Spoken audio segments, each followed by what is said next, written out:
आगे वो कभी ऐसी कोई प्रॉब्लम्स में ना फंसे। प्लीज इंश्योर कि आप पैसा कमाओ। आर्यन भी पूरा केस था, मतलब वो बाहर आए एंड आपका बहुत बड़ा हाथ था उसमें।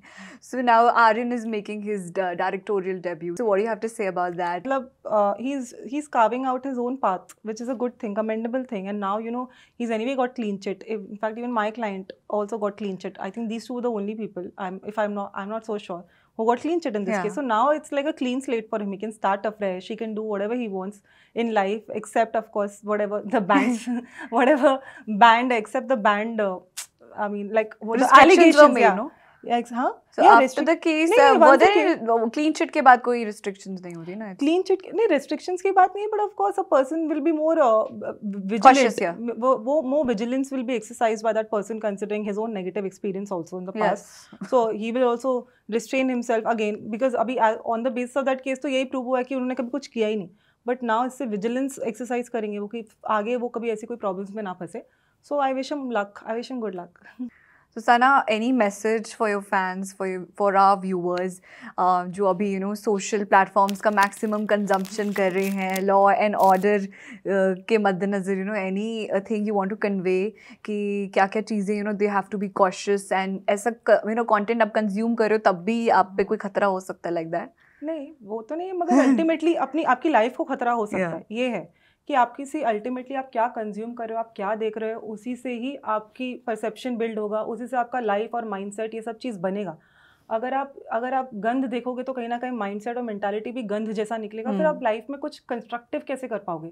Because I believe that every human being has a potential to make it big in life and to do something very constructive in life. It all depends on this, on your mindset, on your will power. और अगर आप खुद सोचो, आप देख रहे हो गाली गलौज देख रहे हो, कोई बंदा दूसरे को गाली दे रहा है और सामने वाला हंस रहा है और एक दूसरे को रोस्ट कर रहे हो और वो कल्चर की तरह प्रमोट किया जा रहा है, तो आप यहाँ पे उनका कोई नुकसान नहीं, उनका तो फायदा, वो पैसे कमा रहे हैं. But at the cost of whom? At the cost of you guys, at the cost of your mindset, at the cost of your life, at the cost of your mentality, जो बिगड़ सकती है. और कहीं ना कहीं आप सब impressionable एज वाले लोग हो जो मोस्टली जो ये सब कंज्यूम करते हैं, क्योंकि जो वर्किंग लोग हैं जो ultimately at a certain age जो जा चुके हैं, अपने काम में बिजी रहते हैं, वो ये सब तो नहीं देखते. पर जो भी ग्रोइंग जनरेशन है, जो यंग जनरेशन है, जो 10 year old 15 year old teenagers, वो सब तो बहुत ज़्यादा एक्सपोज है ये सारी चीज़ें. सो स्पेशली फॉर देम तो this is dangerous. How you said कि क्या खतरा है? हाँ, उनकी लाइफ को खतरा है इस चीज़ से. फॉरगेट अबाउट लीगल एक्शन, उनकी खुद की पर्सनल लाइफ, जिंदगी को खतरा है. तो इसीलिए choose what you are consuming wisely, because ultimately आपका खुद का चॉइस है. आप क्या सब्सक्राइब करते हो, आप किस पे आप शेयर करते हो, किस पे आप प्रेस करते हो share button, subscribe button. Ultimately it all depends upon you and your finger कि आप किस चीज़ को सब्सक्राइब करो. So again, I will request you guys to be very wise and careful about your consumption, so that because I want each one of you to grow in life and each one of you to make really big in life and have a constructive life with a positive mindset, जहाँ पे आप हर किसी की respect करो, औरतों की भी, इंसान की, सामने वाले इंसान की. क्योंकि दूसरों को रोस्ट करके अगर जो अपना लाइवलीहुड बना रहे, जो पैसा कमा रहे, तो आप समझ जाओ कितने वेले हैं. और उन वेले लोगों को देखकर अगर आपको लगता है कि आप ग्रो हो सकते हो, अपनी जिंदगी खराब कर रहे हो, because at the cost of you they are making money.